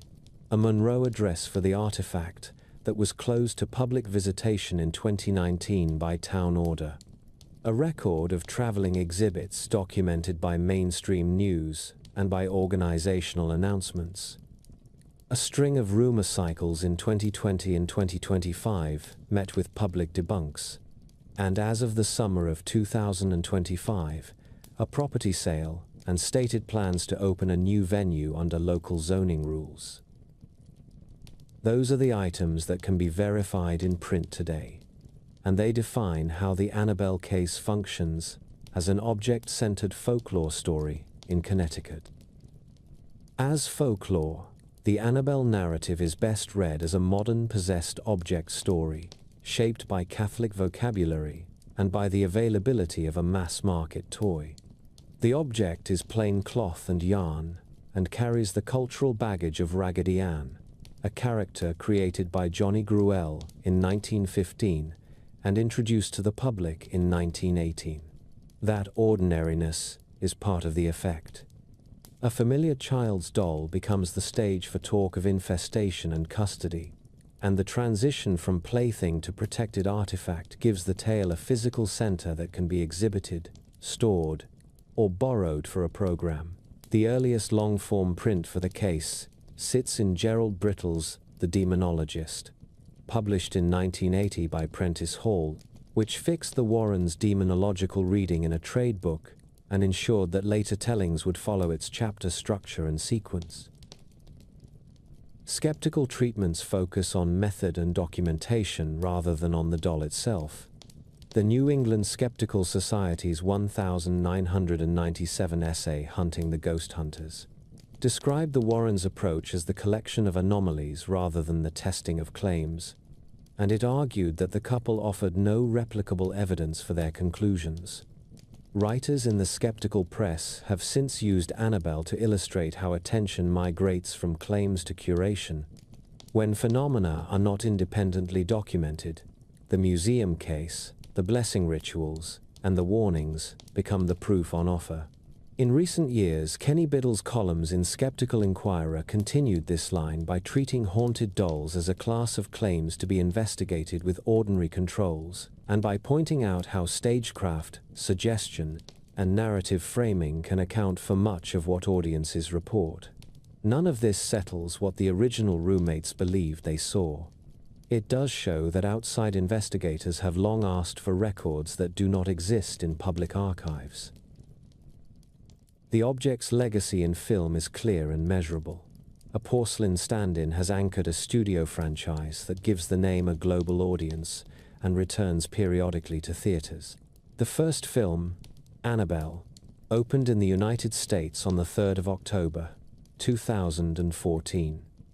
Annabelle Creation followed on the 11th of August, 2017. Annabelle Comes Home opened on the 26th of June, 2019. Popular guides now explain that the movies offer invented origin stories, while the real artifact is a Raggedy Ann housed in Connecticut collections. The distinction matters for curators and reporters alike, because audiences often approach the wood and glass cabinet, expecting the porcelain figure from the screen rather than the cloth original that has been photographed in Monroe for decades. Curation and access have become part of the story. Local reporting in Monroe documented the 2019 zoning action that closed the House Museum to casual visitors and shifted public encounters with the object to traveling events. That change produced a steady rhythm of rumor and rebuttal as posts about escapes and disappearances circulated and were then answered by staff videos and fact checks. Snopes debunked a viral claim of an escape in August 2020, and again noted staff video confirmations when a 2025 rumor cycle asserted that the doll had gone missing in transit. In parallel, a Hearst Group report in August 2025 documented the sale of the Warrens' Monroe house to entertainers who will serve as legal guardians of the artifacts, with the museum contents remaining under ownership of the Warren family, and with plans stated for a permitted off-site venue. For analysts, this is the rare haunted object with a paper trail of municipal decisions, fact-checking articles, social media counters by custodians, and a property transfer with pledged exhibition plans. The case also illustrates how a private collection becomes public culture. A New Haven Register feature in October 2014 recorded how the doll is framed in Catholic terms for audiences, complete with prayers and clerical involvement, while later local reporting described the cabinet and its ritual signage in detail. Outside Connecticut, the object appears at ticketed programs, such as a documented appearance at Victoria's Black Swan Inn in San Antonio on May 1, 2025, and in regional event listings that name dates and venues. In London, a film studio will stage a replica museum in September 2025 to promote a new Conjuring title, a reminder that cinematic marketing now shapes expectations for the doll's presentation as much as any New England talk. The result is a layered legacy. There is the Warrens' demonological reading, the skeptical inspection of method, the municipal reality of zoning and crowd control, and a set of traveling and promotional exhibits that keep the name current. What scholars of folklore take from all this is neither a proof of haunting nor a dismissal by quip, but a map of how an object acquires authority. A claim enters print in 1980. A cabinet in a suburban house turns the claim into a daily scene. Municipal rules close the scene and force it into traveling form. A film cycle supplies characters and images that overshadow the cloth original. Journalists and fact-checkers record each rumor as it rises and falls. In that process, the artifact becomes a touchstone for debates about belief and evidence in late 20th century and early 21st century Connecticut. The story is not only what the doll is said to have done in 1970, it is how institutions, from publishers to zoning boards to studios, have handled an object that many people want to see. Along the south coast of Massachusetts, the talk of small forest people most often surfaces around the Hockomock Swamp and the woods between Assonet, Fall River, and Taunton, with a special concentration in and around Freetown Fall River State Forest. This is Wampanoag country, remembered in place names and in the presence of a Pocasset Wampanoag reservation within the state forest itself, and documented in planning studies that trace Wampanoag and Pocasset sites along the Assonet and Taunton rivers and around Long Pond.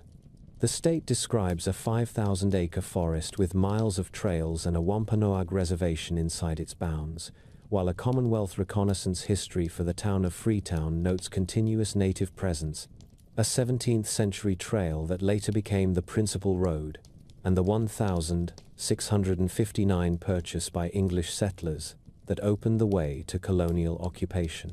These geographic anchors matter because modern retellings locate most Massachusetts sightings and stories of little people in this specific wetland and woodland environment. Within Algonquian languages, the class of beings that English speakers describe as little people is widespread, and Wampanoag oral tradition places such other than human beings alongside named figures like Moshup and Hobbamock in cycles used for instruction.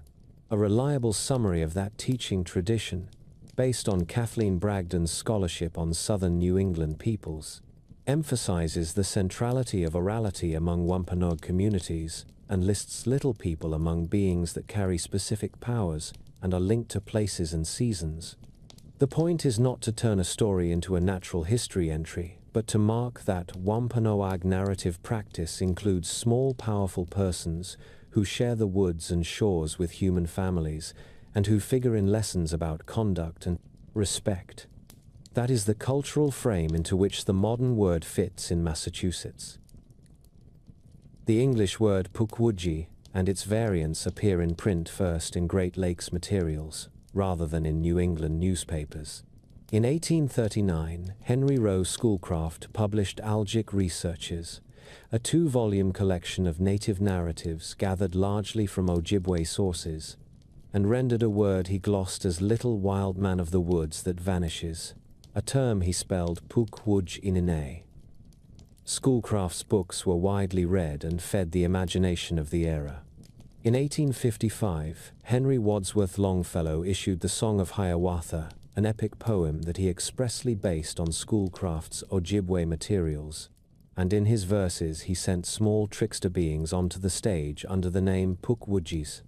These dates matter for New England because they put the term itself into 19th century American print and set the tone for later popular literature, even though the first uses were tied to Ojibwe traditions of the upper Great Lakes and not to Wampanoag places on the Taunton River and Buzzards Bay. In Massachusetts, the landscape that later writers call the Bridgewater Triangle wraps modern legendary around older native ground. Hockomock is an Algonquian word that local librarians gloss as a place where spirits dwell, and the swamp served as a stronghold for Wampanoag fighters during King Philip's War in 1675 and 1676. Today, the swamp and the adjoining towns supply the backdrop for a wide set of claims, from lights to great birds to small people. The label Bridgewater Triangle itself is a modern coinage by a New England writer and collector of anomalous reports, and it functions as a map term for a cluster of overlapping local legends rather than as a feature that appears in early records. For Wampanoag communities, the older facts remain the important ones. This is an ancestral wetland, it contains sacred places, and it still carries responsibilities for care and for conduct. The word pukwudgie as a Massachusetts usage, seems to gain currency in the late 20th century and after, when regional feature writers and popular cryptozoology adopted Schoolcraft's term as a label for New England little people, and then fastened that label to Freetown Fall River State Forest and to trails around Profile Rock and Assonet. State materials confirm the civic landmarks and the presence of a Wampanoag reservation inside the forest, while town and regional histories document a dense Wampanoag archaeological record and a colonial period of conflict and dispossession. In other words, the places are fixed, and the older Wampanoag category of small forest beings is sound, but the specific 19th century spelling that many readers now expect took a literary route through the Great Lakes before returning east as a popular name. Modern retellings often add traits that are not universal in indigenous sources. Some guidebooks and websites describe quills, porcupine backs, or imported fairy imagery. Careful commentators in New England have pointed out that these details owe more to magazine illustrators and to the legacy of Longfellow than to Wampanoag speakers, and that it is better to keep the descriptions spare and let local keepers of tradition define the terms. Wampanoag cultural organizations present living history centered on land, language, and the seasonal round, and when they stage the legends of Moshoop on Martha's Vineyard, or teach school groups in Mashpee and Aquinnah, they emphasize community, responsibility, and the continuity of story, not a catalogue of monsters. The caution for a modern reader is simple. Listen first to Wampanoag voices, and to the contexts they set. Then read the later literature with its admixture of Schoolcraft, Longfellow, and 2 centuries of New England tourism layered on top. The printed trail for the word begins in 19th century sources from the Great Lakes before it appears in New England features. In New York in 1839, Henry Rowe Schoolcraft printed Algic Researches and glossed a figure he spelled Pukwuje Inine as a little wild man of the woods that vanishes. That spelling and sense moved into American popular literature when Henry Wadsworth Longfellow issued the Song of Hiawatha in Cambridge in 1855, and set the Pukwudgies among the little people who plot against the strong man Kwasind. These items establish the earliest traceable appearances in English print, and show the term's Ojibwe route into mainstream American reading, long before Massachusetts newspapers began attaching it to places around Taunton and Fall River. Locally, the geography that later storytellers favor is fixed in state records. The Commonwealth describes Freetown Fall River State Forest as a 5,000-acre tract with 25 miles of trails and notes that a Wampanoag reservation lies within the forest. A state reconnaissance history for the town of Freetown records that the state forest was established in 1934 and that the larger landscape includes Long Pond and a long Wampanoag presence. To the north and west, the Hockomock Swamp System is designated by the Executive Office of Energy and Environmental Affairs as an area of critical environmental concern, with a state summary emphasizing its size, wildlife value, and deep archaeological record, measured in millennia. These institutional notices are the anchor points for any file on modern sightings, because they name the exact public lands where the stories are set and identify the continuing Wampanoag presence. The name Hockomock is often glossed in regional writing as a place where spirits dwell, and the swamp's 17th century role in the fighting that New Englanders remember as King Philip's War is well attested. While the state designation pages stress habitat and archaeology rather than translations, library guides and newspaper features have long repeated the gloss and linked it to the broader association of the swamp with sacred ground. The practical point for this case file is that by the late 20th century, journalists and book publishers had a ready map of wetlands and woods with an indigenous history onto which to pin a vocabulary for small forest people. When the label Pukwudgie attaches to Massachusetts in print, it does so chiefly through regional compendia and popular books in the 2000s. Christopher Balzano's Ghosts of the Bridgewater Triangle and Dark Woods appeared from Schiffer Publishing in 2008 and gathered first-person accounts and local lore that placed Pukwudgies in and around Freetown Fall River State Forest, often near Profile Rock and Assonet Ledge. Later bloggers and feature writers cite those books as the immediate source for named modern encounters, and the reuse of Balzano's interviews in articles and podcasts helped standardize the routes, the landmarks, and the descriptive flourishes that now recur online. In this sense, the earliest sustained local usage in print is bibliographic rather than archival. It begins with trade paperbacks in 2008 and then spreads to regional news features and blogs. Institutional records in the same woods mostly document park management rather than creatures. A Department of Conservation and Recreation resource plan notes that Profile Rock, long associated locally with Massasoit, partially collapsed in 2019 and remains a defining site within the forest. That summer, the Boston Globe reported a DCR investigation after racist graffiti was found on Wampanoag tribal land inside the state forest, with an Assonet band leader explaining that a state park ranger alerted him to the vandalism. Those two dated items place rangers and state managers in the forest file and show the kinds of events that do enter official paperwork. There is no parallel run of police or ranger reports that treat Pukwudgies as a public safety matter. Hockomock and the surrounding towns generate steady news and television features that fold small people talk into a larger modern legend map. In 2022, WBZ Television profiled the Bridgewater Triangle as a regional bundle of stories and included Pukwudgies among the recurring elements residents discuss. Local outlets and blogs that cover the forest repeat much the same set of places and incidents, often adding newer details such as the 2019 collapse at Profile Rock drawn from state notices. These pieces are useful for a case file because they give names, dates, and quotations from public officials and community historians, even when the Pukwudgie specifics are sourced to secondary books and interviews, rather than to sworn statements.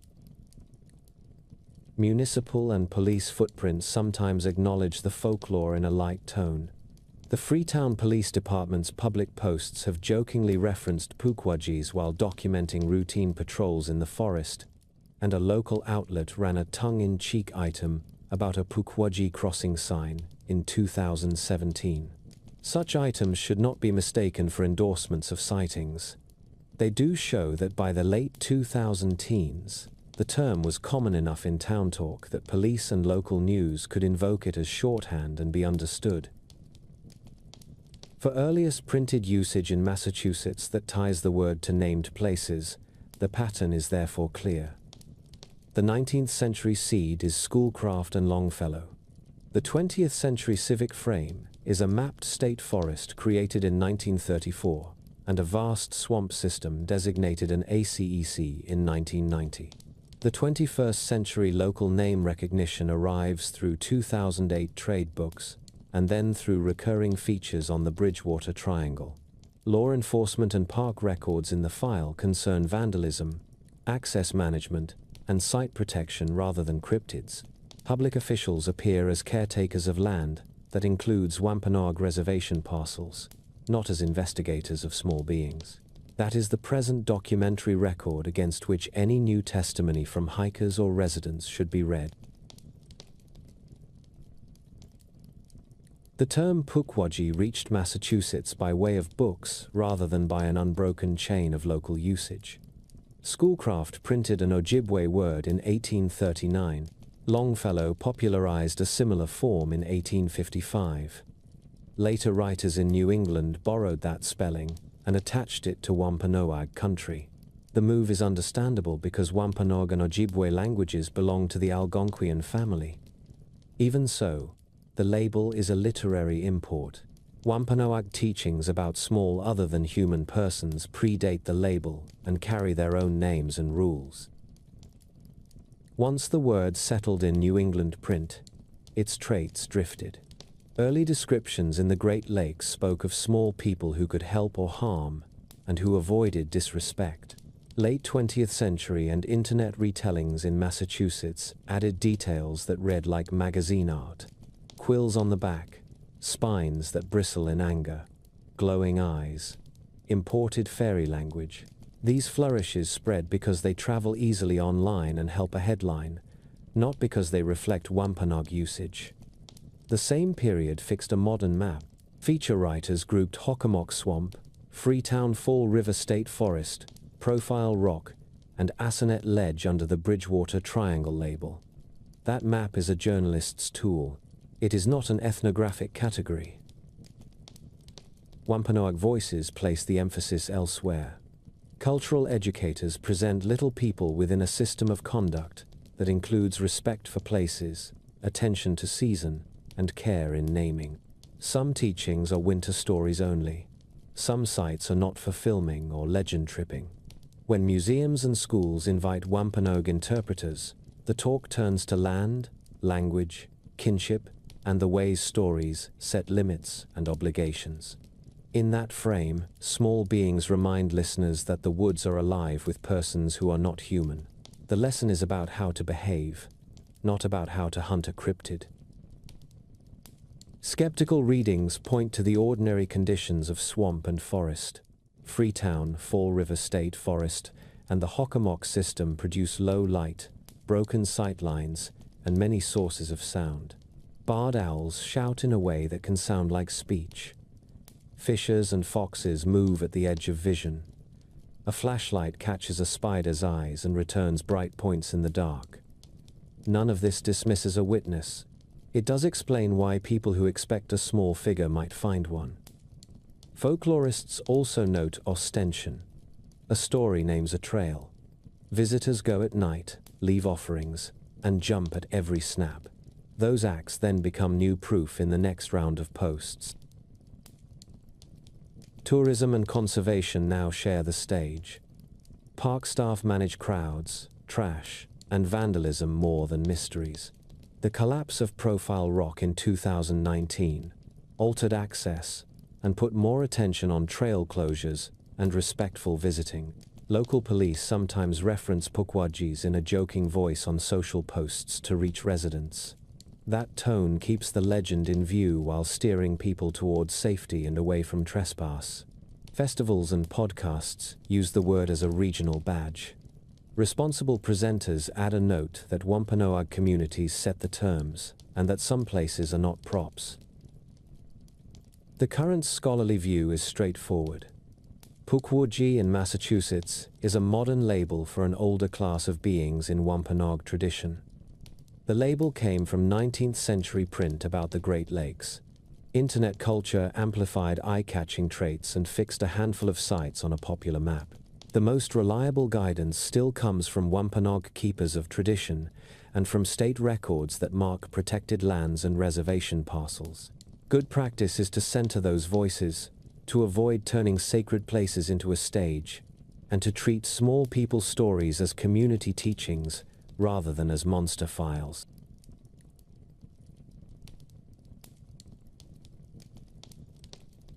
On Staten Island, the word cropsey belonged first to a story told to children and to campers in the New York region. It named a frightening adult who lurked at the edges of playgrounds and woods. In some tellings, he carried an axe. In some, he had a hook for a hand. Adults used the name as a warning to stay close to the group or to come home before dark. By the late 1970s, the name was common enough among New York area campers that a slasher film drew directly on it. The burning opened in the spring of 1981 with a killer called Cropsey. The producers have said they chose the legend because they heard it in New York camps when they were young. That on-screen use fixes the term in print and shows that the legend predated the crimes later linked to Andre Rand. The places that gave the legend its atmosphere were real. On Staten Island, a large cluster of public institutions had stood for decades on and around Brielle Avenue. The New York City farm colony dates to the 19th century as a poor farm, and the nearby Seaview Hospital complex began in 1905 as the City Tuberculosis Sanatorium. Both sites were later combined in a historic district recognized by New York City and the National Register of Historic Places. The buildings and service tunnels of Seaview and the farm colony became the decaying backdrop in many local ghost and crime stories, once parts of the grounds fell into disuse. Guide articles still note the tunnel networks and the institutional landscape that feed the imagination. The other anchor site is Willowbrook State School. State plans for a large institution on hundreds of acres date to 1938. The complex opened after the war and operated from 1947 into the 1980s. By the mid-1960s, it held thousands of residents and was already infamous for overcrowding. In January 1972, the television reporter Geraldo Rivera aired an investigation that showed the public the conditions inside. Parents and advocates filed suit that same year. A federal consent decree followed in 1975. The state declared Willowbrook officially and forever closed on September 17 in 1987. Those dates matter because they explain why abandoned buildings and fenced grounds sat within walking distance of neighborhoods and parks during the years the legend hardened. Newspapers and critics who wrote about the 2009 documentary Cropsey described the figure as a local bogeyman that children on Staten Island had long heard about. Review roundups and essays summarized the folklore as a shape-shifting adult menace said to haunt the grounds of the closed Willowbrook complex. Those notes do not supply a first printed tale of the legend itself. They do show how residents and writers in the 2000s understood the word. It was a campfire name applied to a real landscape of shuttered wards and service tunnels. The name Cropsey also has an older presence in New York that is not about monsters at all. Jasper Francis Cropsey of Rossville on Staten Island was a 19th century painter of the Hudson River School. His family name appears on a major Brooklyn thoroughfare called Cropsey Avenue. This is useful only as context. It shows the surname was already part of regional toponyms and biography long before the campfire legend, which may help explain why the sound of the word felt local to New Yorkers. There is no firm evidence that the artist or the street directly inspired the bogeyman's name. By the start of the 1980s, the vocabulary of the legend was set. The figure was a dangerous man of the woods or the ruins, sometimes escaped from an institution, sometimes marked by a missing hand, often tied by storytellers to the farm colony, to Seaview, or to Willowbrook. The geography was Staten Island's mid-island hills and campuses, with their mix of parks, abandoned wards, and service roads. The earliest traceable sources in print are indirect. They are the film treatment and release of The Burning in 1981 and later critical notices for the documentary Cropsey in 2009 and 2010. Those items point back to a living oral tradition that parents, counselors, and children already knew. On July 7, 1972, 5-year-old Alice Pereira vanished from the lobby of the Tysons Lane Apartments in New Dorp on Staten Island. The New York City Police Department opened a missing child investigation that has never been closed. Federal and state entries today summarize the basic particulars. NamUs gives the date and place, and the National Center for Missing and Exploited Children repeats the Tysons Lane location and clothing description. No one was ever charged in her case, and her whereabouts remain unknown. On July 15, 1981, 7-year-old Holly Ann Hughes left her home near Richmond Terrace and Park Avenue in Port Richmond to buy a bar of soap and did not return. Within hours, New York City detectives canvassed the corner deli and surrounding blocks. The earliest public summaries fixed the time around 9:30 in the evening at that intersection. 2 decades later, prosecutors brought a kidnapping case. In October 2004, a Staten Island jury convicted Andre Rand of abducting Hughes. The appellate division affirmed the judgment in 2009. NamUs and NCMEC still list Hughes as missing. On August 14, 1983, 11-year-old Tiahizi Jackson was last seen leaving the Mariners Harbor Motel on Forest Avenue to go to the Crown Supermarket on Richmond Avenue. The official NamUs record places her disappearance that afternoon. Her case, like Pereira's, remains open. On June 8, 1984, 22-year-old Hank Gafforio, who lived on Heberton Avenue in Port Richmond, was reported missing after a night out. His case is frequently grouped with the earlier disappearances in police and press retrospectives, though no charges were filed and no remains were found. Contemporary centralized case files for Gafforio are sparse. He appears in later roundups of unresolved Staten Island disappearances that investigators reviewed while pursuing the 1987 case. The turning point came in the summer of 1987. On July 9, 12-year-old Jennifer Schweiger went for a walk from her home in the Westerly area and did not return. Detectives and volunteers searched the northern and central parts of the island for more than a month, focusing on the wooded tracts that included the former Willowbrook State School. On August 12, searchers found a shallow grave near an encampment area on the Willowbrook grounds. Within days, the remains were identified as Schweiger. United Press International reported the recovery and funeral that week. The state later marked Willowbrook's formal closure on September 17, 1987. Criminal charges followed quickly. Rand was arraigned on August 4, 1987, and committed for a competency examination. A Richmond County Supreme Court ruling from September 8, 1987 records those early procedural steps and also describes a grand jury subpoena issued to a Daily News reporter who had interviewed Rand while he was in the hospital ward. That decision stands as a contemporaneous court record, tying dates, locations, and the Willowbrook encampment to the investigation.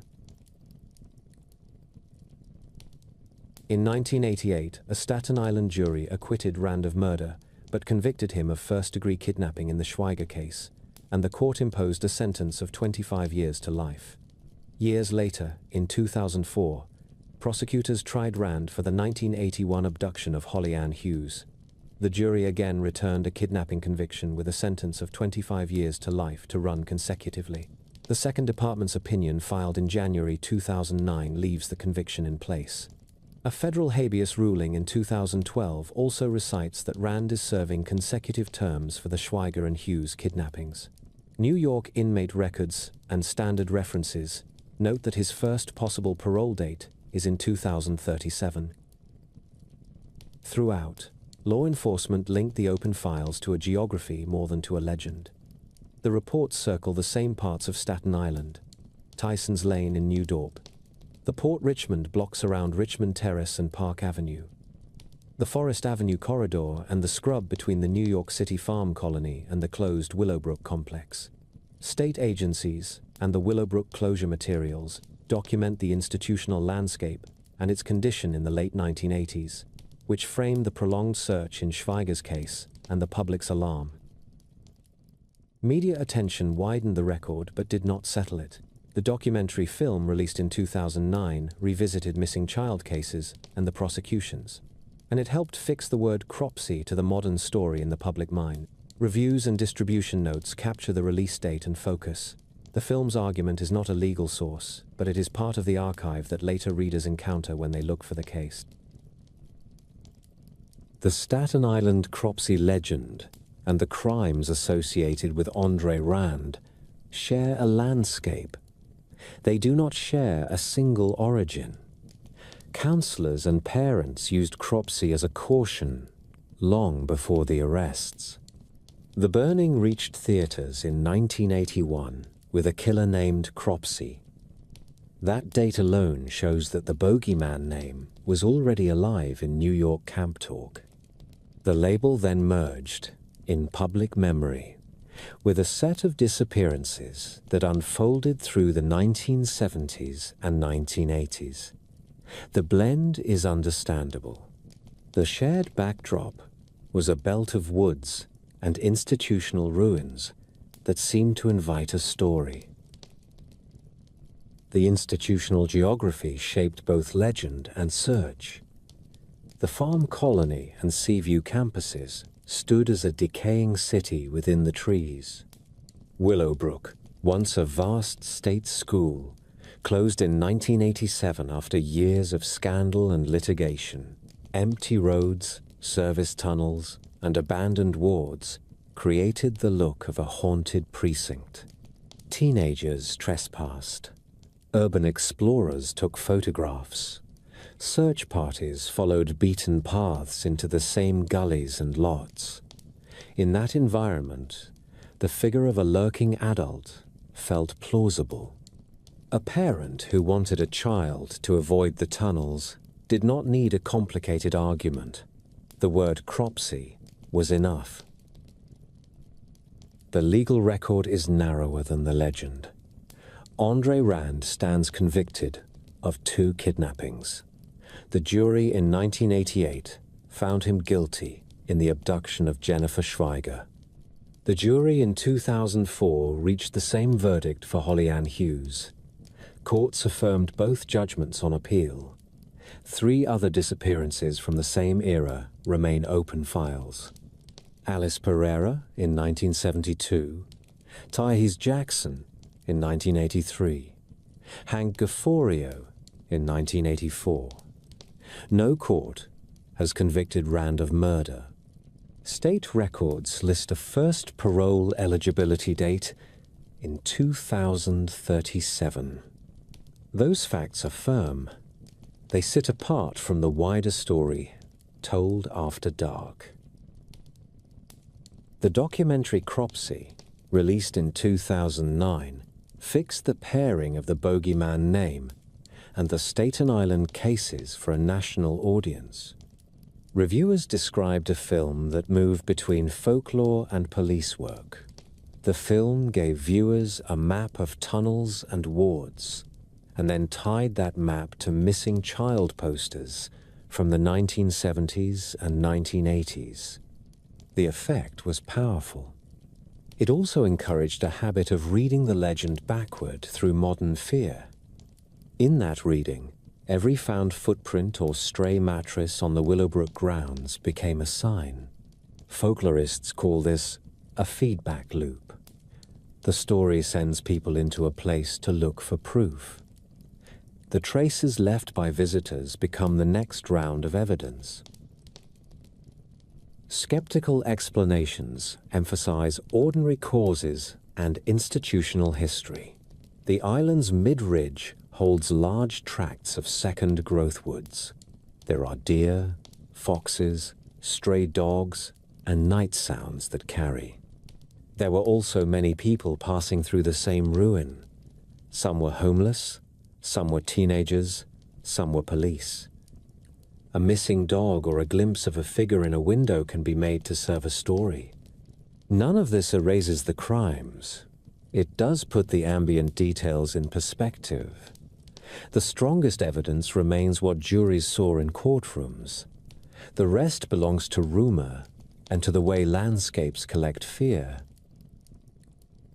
The legacy is civic as much as it is cultural. Staten Island agencies have spent decades managing abandoned properties, planning new uses, and trying to prevent trespass and fires. Preservationists have fought to save parts of the farm colony and Seaview complex. Parents still teach caution about the Greenbelt. Writers still invoke Cropsey as a quick way to signal local folklore. The name endures because it organizes a complicated place into a single warning. Stay close. Do not wander into the tunnels. The wiser uses of the legend now keep a clear line between a campfire story and the pain of families who wait for answers. Across these chapters, the pattern is clear. American legends hold fast to soil and to specific corners of the map. A short lane that slips into pine shade outside Gadsden. The winter belt of lakes and conifers where Ojibwe families teach hard lessons about hunger and greed. A triangle of Maryland roads where teenagers parked and reporters took notes. A Red River farm in Tennessee, remembered first in a county history and then shaped by a late 19th century book. cane fields and marsh roads in South Louisiana, where Catholic time and family rules give the rougarou its work. A suburban cabinet in Connecticut that turned a claim about a doll into a traveling exhibit. A Massachusetts swamp and a state forest where a literary word settled on older Wampanoag ground. A Staten Island ridge of woods and institutions where a camp name blurred with real cases. The places are ordinary. The stories make them memorable, and the paperwork that survives shows how legend and landscape cooperate. The record also separates cleanly when you let it. Oral tradition carries the first news and sets the tone. Archives and court dockets appear late, if they appear at all. When papers do exist, they often confirm scenery rather than marvels, a highway designation that fixes a road, a ranger note that lists a vandalized boulder and a closed trail, a church minute book that shows a rupture in a congregation without naming any ghost, a grand jury filing that records a search near an abandoned campus. Absence is not proof of anything by itself. It is a datum. It tells you how a community used a story and what institutions did or did not do with it. Indigenous teachings demand special care. In Minnesota, the Wendigo is an ethical vocabulary. It is not an antlered stranger from a film. In Massachusetts, Little People belong first to Wampanoag tradition, with its rules about season, place, and respect. The safest course is to listen to the keepers of those traditions and let them set the terms. Scholars and reporters help most when they mark the difference between what the community says and what later literature added for color. Skeptical explanations do not ruin the view, they clarify it. A red shine in a tree line is a dog or a coyote in headlights. A thin shriek by a bridge is more often an owl than an experiment gone wrong. A night of rumor and flashlight beams breeds copycat calls because people have been told what to expect. These are not dismissals. They are the small physical facts that sit beside the stories and help explain why certain places gather tales and keep them. The legacy is mixed and instructive. Some legends function as house rules that keep children away from water and back home by curfew. Some draw visitors who trespass and leave parks worse than they found them. Some become emblems, with a zoo character or a festival that uses a name to teach history and stewardship. Some brush against real harm, and then the task is to keep a clear border between a folk warning and a criminal case, and to leave space for families who still wait for answers. Communities and institutions answer in practical ways. Zoning boards close unsafe attractions. Museums document without sensationalizing. Park staff manage access so that people meet a landscape as a living place rather than a stage set. If there is a single lesson from the roads, rivers, and archives visited here, it is that legend is a way of managing risk and meaning in a particular terrain. The map matters. So do the people who live on it, and the records they and their neighbors leave behind. Read the oldest sources first. Mark what is said and what is not. Treat sacred places and private land with care. Remember that a good story can be both useful and untrue in parts. And remember, too, that the quiet facts of a place are often more interesting than the noise we bring to it.